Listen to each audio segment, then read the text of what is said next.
আসসালামু আলাইকুম ওরহমতুল্লাহি ওবরাকাতুহ। সুপ্রিয় শ্রোতা বন্ধুগণ, তাৎক্ষণিক অনুবাদ প্রকল্পের সরাসরি সম্প্রচার কেন্দ্র থেকে রমাদান বিষয়ক দৈনন্দিন প্রোগ্রামে আপনাদেরকে স্বাগত জানাচ্ছে হারামাইন শরীফাইনের ভাষা ও অনুবাদ বিভাগ। সম্প্রচারের শেষ পর্যন্ত আপনারা আমাদের সাথেই থাকবেন এই প্রত্যাশা ব্যক্ত করে আজকের পর্ব শুরু করছি। সম্মানিত শ্রোতামণ্ডলী, এই অনুষ্ঠানে আজ আমরা ঈমানের রোকন সমূহ নিয়ে তথা আরকানুল ঈমান নিয়ে আলোচনা করব ইনশাআল্লাহ তাআলা। বিসমিল্লাহ আলহামদুলিল্লাহ ওয়াসসালাতু ওয়াসসালামু আলা রাসূলিল্লাহ নবিয়িনা ওয়া হাবিবিনা মুহাম্মদ ওয়া আলা আলিহি ওয়া সাহবিহি ওয়া মান ওয়ালাহ। أما بعد فقد قال الله سبحانه وتعالى في كلامه المجيد والفرقان الحميد: أعوذ بالله من الشيطان الرجيم. آمن الرسول بما أنزل إليه من ربه والمؤمنون كل آمن بالله وملائكته وكتبه ورسله। ঈমান শব্দের আবিধানিক অর্থ হলো বিশ্বাস করা, সত্যায়ন করা। আর ইসলামী শরীয়তের পরিভাষায় অন্তরের বিশ্বাস, জবানের স্বীকারোক্তি এবং অঙ্গ প্রত্যঙ্গ দিয়ে আমল করাকে ঈমান বলা হয়। ঈমানের রোকন ৬টি। সেগুলো হচ্ছে আল্লাহর প্রতি ঈমান, তাঁর ফেরেশতা মণ্ডলীর প্রতি ঈমান, তাঁর আসমানি কিতাবসমূহের প্রতি ঈমান, তাঁর রাসূলগণের প্রতি ঈমান, আখিরাতের প্রতি ঈমান এবং তাকদীরের ভালো মন্দের প্রতি ঈমান। কোরআনুল কারীম এবং সহিহ হাদিসের বক্তব্য অনুযায়ী উক্ত রোকনসমূহের প্রত্যেকটির প্রতি ঈমান না আনা পর্যন্ত কারো ঈমান পূর্ণ হবে না। যে ব্যক্তি এগুলোর কোনো একটিকেও অস্বীকার করবে সে ঈমানের গণ্ডি থেকে বের হয়ে যাবে। আল্লাহ সুবহানাহু ওয়া তাআলা বলেন: আমানার রাসূলু বিমা উনজিলা ইলাইহি মির রাব্বিহি ওয়াল মুমিনুন কুল্লুন আমানা বিল্লাহি ওয়া মালাইকাতিহি ওয়া কুতুবিহি ওয়া রাসূলিহি লা নুফাররিকু বাইনা আহাদিম মির রাসূলিহি ওয়া ক্বালু সামি'না ওয়া আতা'না গুফরানাকা রব্বানা ওয়া ইলাইকাল মাসির। রাসূলের নিকট তাঁর প্রতিপালকের পক্ষ থেকে যে ওহী অবতীর্ণ হয়েছে তাকে তিনি এবং মোমেনগণ মনে প্রাণে বিশ্বাস করেছেন। তাঁরা সবাই ঈমান এনেছেন আল্লাহর প্রতি, তাঁর ফেরেশতা মণ্ডলীর প্রতি, তাঁর কিতাবসমূহের প্রতি এবং তাঁর রাসূলগণের প্রতি। আমরা তাঁর রাসূলগণের মধ্যে কোনো তারতম্য করি না। তারা বলে, আমরা শুনেছি এবং মেনে নিয়েছি, হে আমাদের পালনকর্তা, আমরা আপনার কাছে ক্ষমা চাই এবং আপনারই নিকট প্রত্যাবর্তন করতে হবে। রাসূল সাল্লাল্লাহু আলাইহি ওয়াসাল্লামকে ঈমান সম্পর্কে জিজ্ঞেস করা হলে তিনি বলেন: আন তুমিনা বিল্লাহি ওয়া মালাইকাতিহি ওয়া কুতুবিহি ওয়া রাসূলিহি ওয়াল ইয়াউমিল আখির ওয়া তুমিনা বিল কদরি খাইরিহি ওয়া শাররিহি।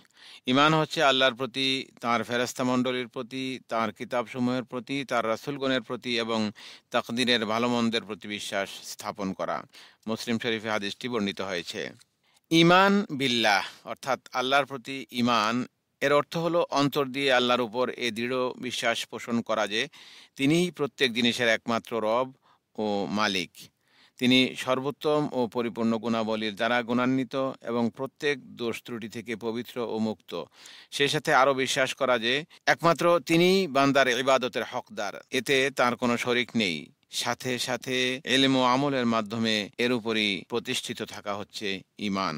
আল্লাহর প্রতি ঈমানের দাবি হচ্ছে তাঁর রুবুবিয়াত, উলুহিয়াত এবং সুন্দরতম নামসমূহ ও গুণাবলীর স্বীকৃতি দিতে হবে।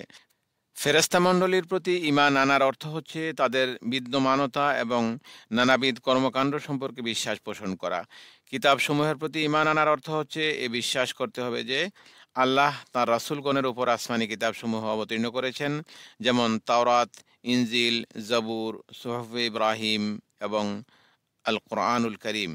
আমাদেরকে আরও বিশ্বাস করতে হবে যে কোরআন ব্যতীত অন্যান্য মৌলিক আসমানি কিতাবসমূহে পরিবর্ধন সাধিত হয়েছে। রাসূলগণের প্রতি ঈমান আনার অর্থ হচ্ছে আমাদেরকে বিশ্বাস করতে হবে যে আল্লাহ মানবজাতির হেদায়েতের জন্য অনেক রসূল প্রেরণ করেছেন। আখিরাতের প্রতি ঈমান আনার অর্থ হচ্ছে আখিরাতের হিসাব নিকাশ, প্রতিদান, জান্নাত, জাহান্নাম এবং এদিন সম্পর্কে কোরআন হাদিসের বক্তব্যের প্রতি বিশ্বাস স্থাপন করা। তাকদীরের প্রতি ঈমান আনার অর্থ হচ্ছে আমাদেরকে এ বিশ্বাস করতে হবে যে সব কিছুকে আল্লাহ তাআলা সৃষ্টি করেছেন, সেগুলো সৃষ্টি হওয়ার অনেক আগেই তিনি সে সম্পর্কে জ্ঞান রাখতেন। তিনি তা লৌহে মাহফুজে লিখে রেখেছেন এবং সব কিছু তাঁর ইচ্ছাতেই সংগঠিত হচ্ছে। মহান আল্লাহ সুবহানাহু ওয়া তাআলা বলেন: ইন্না কুল্লা শাইইন খলাকনাহু বিকদর। নিশ্চয়ই প্রত্যেকটি জিনিসকে আমি নির্ধারিত পরিমাপে সৃষ্টি করেছি। মহান আল্লাহ তাআলা আরো বলেন, আলাম তা'লাম আন্নাল্লাহা ইয়া'লামু মা ফিস সামাওয়াতি ওয়াল আরদ ইন্না যালিকা ফি কিতাব ইন্না যালিকা আলাল্লাহি ইয়াসির। তুমি কি জানো না যে আসমান ও জমিনে যা কিছু আছে সে সম্পর্কে আল্লাহ সম্যক অবগত, এসব এই কিতাবে লিখিত আছে, নিশ্চয়ই তা আল্লাহ তাআলার কাছে সহজ। তিনি আরো ইরশাদ করেন, ওমা তাশাউনা ইল্লা আন ইয়াশা আল্লাহু রাব্বুল আলামিন। তোমরা আল্লাহ রাব্বুল আলামিনের ইচ্ছার বাইরে কোনো কিছুই ইচ্ছা করতে পারো না। তাছাড়া রাসূল সাল্লাল্লাহু আলাইহি ওয়াসাল্লাম বলেছেন, ইহফাজিল্লাহা ইয়াহফাজক ইহফাজিল্লাহা তাজিদহু তুজাহাক ইযা সাআলতা ফাসআলিল্লাহ ওয়া ইযা ইসতাআনতা ফাসতাইন বিল্লাহ ওয়া আলাম আন্নাল উম্মাতা লাউ ইজতামাআত আলা আন ইয়ানফাউকা বিশাইইন লাম ইয়ানফাউকা ইল্লা বিশাইইন ক্বাদ কাতাবাহু আল্লাহু লাক ওয়া লাউ ইজতামাউ আলা আন ইয়াদুররুকা বিশাইইন লাম ইয়াদুররুকা ইল্লা বিশাইইন ক্বাদ কাতাবাহু আল্লাহু আলাইক রুফিআতিল আকলাম ওয়া জাফফাতিস সুহুফ। আল্লাহর আদেশ নিষেধের হেফাজত করো, তাহলে তিনি তোমাকে হেফাজত করবেন। আল্লাহর অধিকার রক্ষা করো, তাহলে তুমি তাকে তার সামনে পাবে। যখন কোনো কিছু চাইবে তখন আল্লাহ তাআলার কাছেই চাও। অনুরূপভাবে যখন সাহায্য প্রার্থনা করবে তখন আল্লাহর কাছেই প্রার্থনা করো। জেনে রেখো, যদি পৃথিবীর সবাই একত্রিত হয়ে তোমার উপকার করার ইচ্ছে করে, সবাই একত্রিত হয়ে তোমার কোনো উপকার করতে চায়, তাহলে আল্লাহ যতটুকু লিখে রেখেছেন তার চেয়ে সামান্যতম বেশি উপকার করতেও তারা পারবে না। পক্ষান্তরে যদি তারা সবাই একত্রিত হয়ে তোমার ক্ষতি সাধন করতে চায়, তাহলে আল্লাহ যতটুকু লিখে রেখেছেন তার চেয়ে বেশি ক্ষতি তারা করতে পারবে না। তাকদিরের লিখন শেষে কলম তুলে নেওয়া হয়েছে এবং দফতর বা খাতাসমূহ শুকিয়ে গেছে। অন্য বর্ণনা এসেছে, তুমি আল্লাহর অধিকার রক্ষা করো, তাহলে তাকে তুমি তোমার সামনে পাবে। তোমার সুখ স্বাচ্ছন্দ্যের সময় আল্লাহকে চিনো, তাহলে কষ্ট কাঠিন্যের সময় তিনি তোমাকে চিনবেন। জেনে রেখো, তাকদিরে যদি লেখা থাকে তোমার কিছু ভুল হবে, তাহলে তা কখনোই সঠিক হতে পারে না। পক্ষান্তরে তাকদিরে যদি লেখা থাকে তোমার সঠিক কিছু হবে, তাহলে তা কখনোই ভুল হতে পারে না। জেনে রেখো, ধৈর্যের সাথেই রয়েছে প্রকৃত বিজয়, দুঃখ কষ্টের সাথেই রয়েছে আনন্দ এবং জটিলতার সাথেই রয়েছে সহজতা। আল ইমান বিল মালাইকা, এ সম্পর্কে আমরা আগেও বলেছি। ফেরেশতাদের প্রতি ঈমান আনায়নের তাৎপর্য হলো অন্তর দিয়ে তাদের অস্তিত্বের প্রতি বিশ্বাস করা, আরও বিশ্বাস করা যে তারা ঠিক সেরকমই যেভাবে আল্লাহ তাআলা তাঁর কিতাবে তাদের বর্ণনা দিয়েছেন। আল্লাহ সুবহানাহু ওয়া তাআলা সূরা আম্বিয়ার ২৭ নম্বর আয়াতে বলেছেন, বাল ইবাদুম মুকরামুন লা ইয়াসবিকুনাহু বিল কওলি ওয়া হুম বিআমরিহি ইয়ামালুন। তারা তো মর্যাদাশীল বান্দা, তারা তাঁর সামনে অগ্রবর্তী হয়ে কথা বলে না এবং শুধু তাঁর হুকুমেই কাজ করে। আল্লাহর কিতাব ও রাসূল সাল্লাল্লাহু আলাইহি ওয়াসাল্লামের সুন্নাহ বিভিন্ন প্রকার ফেরেশতা ও তাদের বিভিন্ন গুণাবলীর বিবরণ দিয়েছে। আরও বলা হয়েছে যে তাদের উপর অনেক কাজের দায়িত্ব অর্পণ করা হয়েছে। আল্লাহর হুকুম মোতাবেক তারা সে দায়িত্ব ও কর্তব্যগুলো পালন করে। এসবের প্রতি ঈমান আনয়ন করা আবশ্যক। আল ঈমান ও বিল কুতুব তথা আল্লাহর পক্ষ থেকে অবতীর্ণ কিতাব সমূহের প্রতি ঈমান এর অর্থ হলো আল্লাহ সুবহানাহু ওয়া তাআলা তার রাসূলদের উপর যেসব কিতাব নাজিল করেছেন সেগুলোকে সত্যায়ন করা এবং বিশ্বাস করা যে কিতাবগুলোতে যা আছে তা আল্লাহর কালাম। যদিও পরবর্তীতে অনেক আসমানি কিতাবে বিকৃতি সাধন করা হয়েছে, তবে মৌলিকভাবে কিতাবগুলো আল্লাহ তাআলার পক্ষ থেকে নাজিল হয়েছিল। আল্লাহ তাআলা তার নবী ও রাসূলগণের উপর যে সমস্ত কিতাব নাজিল করেছেন সেগুলোর উপর ঈমান আনয়ন করা আহলে সুন্নাত ওয়াল জামাতের অন্যতম আকীদা। কোরআন মাজিদে যেসব কিতাবের নাম এসেছে যেমন তাওরাত, ইনজিল, জবুর এবং যেসব কিতাবের নাম উল্লেখ হয়নি সেসব কিতাবের উপর ঈমান রাখা আবশ্যক। আর আগেই বলেছি, আসমানি কিতাবগুলোর মধ্যে শুধুমাত্র আল কোরআনুল কারীম অবিকৃত রয়েছে। এর আগের কিতাবগুলোর মধ্যে বিভিন্ন জাতির লোকেরা পরিবর্তন সাধন করেছে, বিকৃতি সাধন করেছে। আল ঈমান বির রসুল বা রাসূলদের প্রতি ঈমান এর অর্থ হলো আল্লাহ তাআলা তার সৃষ্টির হেদায়েত ও কল্যাণের জন্য যে সমস্ত নবী ও রাসূল পাঠিয়েছেন তাদের সকলের উপর বিশ্বাস স্থাপন করা ঈমানের গুরুত্বপূর্ণ রোকন। তারা যে সমস্ত বিষয়ের সংবাদ দিয়েছেন তাতে তারা সত্যবাদী। তারা তাদের প্রভুর রেসালত পৌঁছে দিয়েছেন। আমরা তাদের মধ্যে কোনো পার্থক্য করি না, বরং তাদের সকলের উপর ঈমান রাখি। কোরআন মাজিদে আল্লাহ তাআলা যাদের নাম উল্লেখ করেছেন তাদের প্রতি ঈমান রাখি এবং তাদের মধ্য হতে যাদের নাম উল্লেখ হয়নি, যাদের নাম উল্লেখ করেননি তাদের সকলের প্রতিও আমরা ঈমান রাখি। আল্লাহ তাআলা বলেন, ওয়া রাসূলান কাদ কাসাসনাহুম আলাইকা মিন ক্বাবলু ওয়া রাসূলান লাম নাকসুসহুম আলাইক। আর নিশ্চয়ই আমি তোমার নিকট ইতিপূর্বে বহু রাসূলের ঘটনা বর্ণনা করেছি এবং এমন আরও অনেক রাসূল রয়েছে যাদের কথা তোমাকে বলা হয়নি বা তোমাকে বলিনি। রাসূলদের মধ্যে সর্বোত্তম হলেন উলুল আজম, অর্থাৎ আল্লাহর দিকে দাওয়াত প্রচারে সুদৃঢ় ইচ্ছার অধিকারী রাসূলগণ। তারা হলেন নূহ, ইব্রাহিম, মূসা, ঈসা এবং মুহাম্মদুর রাসূলুল্লাহ সাল্লাল্লাহু আলাইহি ওয়াসাল্লাম। সম্মান ও মর্যাদার দিক দিয়ে তাদের পরে ছিলেন অন্যান্য রাসূলগণ, অতঃপর নবীগণ। নবী রাসূলদের মধ্যে সর্বোত্তম এবং সর্বশেষ হচ্ছেন আমাদের প্রিয় হাবিব, প্রিয় নবী মুহাম্মদুর রাসূলুল্লাহ সাল্লাল্লাহু আলাইহি ওয়াসাল্লাম। আল ঈমানু বিল বা'স, তথা পুনরুত্থান দিবসের প্রতি ঈমান। এর অর্থ হচ্ছে কিয়ামত দিবসে মৃতদেরকে তাদের কবর হতে জীবিত অবস্থায় বের করার প্রতি ঈমান আনয়ন করা।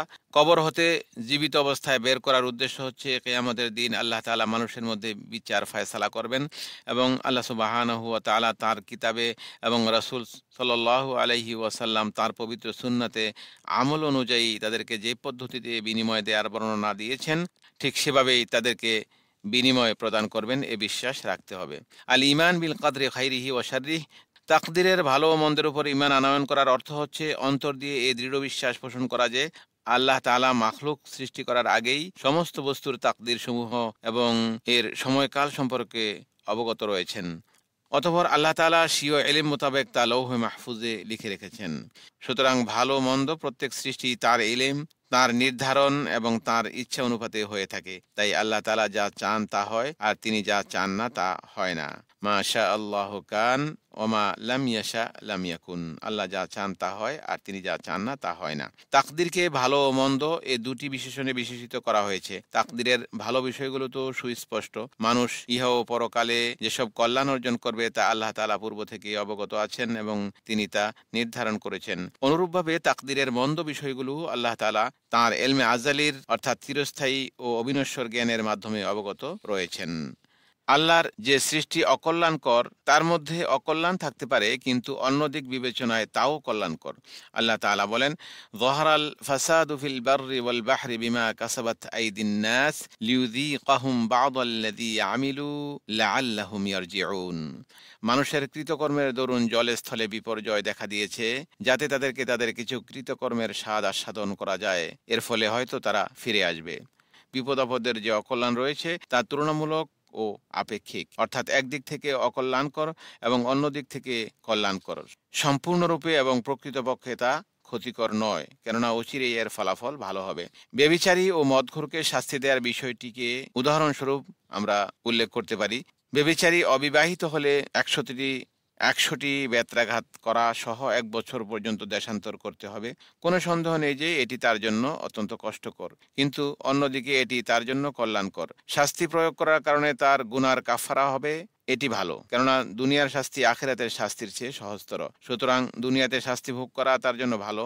এই শাস্তি প্রয়োগের আরেকটি কল্যাণকর দিক হলো তা দেখে অন্যরা সাবধান হবে, ফলে তা অন্যের জন্য দৃষ্টান্ত স্বরূপ হবে। কেননা অন্যরা যখন ব্যভিচারের দিকে অগ্রসর হওয়ার চিন্তা করবে এবং যখন সে জানতে পারবে যে অমুক জেনাকারীকে যে শাস্তি দেয়া হয়েছে তার উপরও তা প্রয়োগ করা হবে, তখন সে এই জঘন্য অপরাধ থেকে বিরত থাকবে। যাকে ব্যভিচারের শাস্তি দেয়া হলো তার জন্য এই শাস্তি অন্য একদিক থেকেও ভালো হতে পারে, তা এই যে সে ভবিষ্যতে আর ব্যভিচারের দিকে অগ্রসর হবে না। আল্লাহর সৃষ্টির মধ্যেও কিছু কিছু সৃষ্টি ক্ষতিকর। এটি শুধু মানুষকে কষ্ট দিবে, এজন্য আল্লাহ তাআলা তা সৃষ্টি করেননি। উদাহরণস্বরূপ রোগ ব্যাধির কথা বলা যেতে পারে। মানুষ যখন অসুস্থ হয় তখন তার সেই অসুস্থতা অবশ্যই কষ্টদায়ক, কিন্তু বাস্তবে সেই অসুখের মধ্যে তার জন্য বিরাট এক কল্যাণ রয়েছে। এর মাধ্যমে তার গুনাহ মাফ হয়। কখনো মানুষের এমন গুনাহ থাকে যা তওবা ও ইস্তেগফারের মাধ্যমেও মাফ হয় না। গুনাহ মাফ হওয়ার পথে কোনো না কোনো প্রতিবন্ধক থাকার কারণে এরকম হয়। নিয়ত ও ইখলাসের মধ্যে ত্রুটি থাকার কারণে এবং আল্লাহর সাথে সত্যবাদী না হওয়ার কারণে এমনটি হতে পারে। অসুস্থতা এবং শাস্তির মাধ্যমে এই গুনাহগুলো আল্লাহ অনেক সময় মাফ করে দেন। রোগ ব্যাধির অন্যতম কল্যাণ হচ্ছে সুস্বাস্থ্যের মূল্য বোঝা। সুস্বাস্থ্য যে আল্লাহ তাআলার একটি বড় নেয়ামত, মানুষ তা মূল্যায়ন করতে জানে না। তবে সে যখন অসুস্থ হয় কেবল তখনই এর মূল্য সে বুঝতে সক্ষম হয়। আমরা যখন সুস্থ থাকি তখন সুস্থ থাকার মূল্য বুঝি না, কিন্তু যখন অসুস্থ হয়ে যাই তখন স্বাস্থ্যের মূল্য বুঝি। কথায় বলে, আস-সিহহাতু তাজুন আলা রুউসিল আসিহা লা ইয়ারিফুহা ইল্লাল মারদা। সুস্থতা সুস্থ লোকের মাথার মুকুট স্বরূপ, অসুস্থ ব্যতীত অন্য কেউ তা অনুভব করতে পারে না। বন্ধুগণ, রমাদান বিষয়ক অনুষ্ঠানের আজকের পর্বের একেবারে শেষ পর্যায়ে আমরা চলে এসেছি। ভাষা ও অনুবাদ বিভাগের রমাদান বিষয়ক এই অনুষ্ঠানটি মসজিদে হারাম থেকে সরাসরি সম্প্রচারিত হলো। আল্লাহ হাফেজ। আসসালামু আলাইকুম ওয়া রাহমাতুল্লাহি ওয়া বারাকাতুহু।